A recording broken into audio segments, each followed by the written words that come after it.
तोहरा मुस्कान से भोरिया उजियार हो,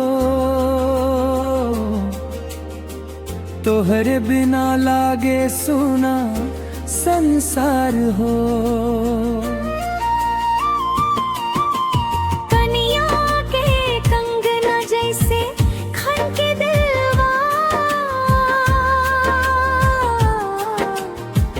तोहरे नाम धड़के हमार हर पलवा।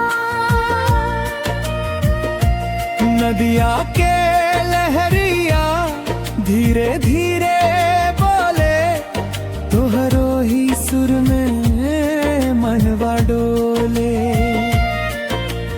आजा हो सजनवा हाथवा पकड़ ली, प्यार के राहिया पर साथे चली। अखिल के रस्ता तेहरा ले बाटे, दिल के अंगना में बस तोहरे बाटे। तोहरा मुस्कान से उजियार, तोहरे बिना हम बेकरार। आजा हो सजनवा साथे चलली।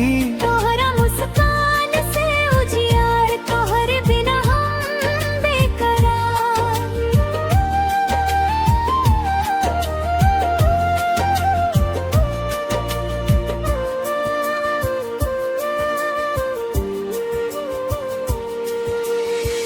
गाछी के छाँव में तो के बैठा के, मन के सुराही हम तहरा पिला के।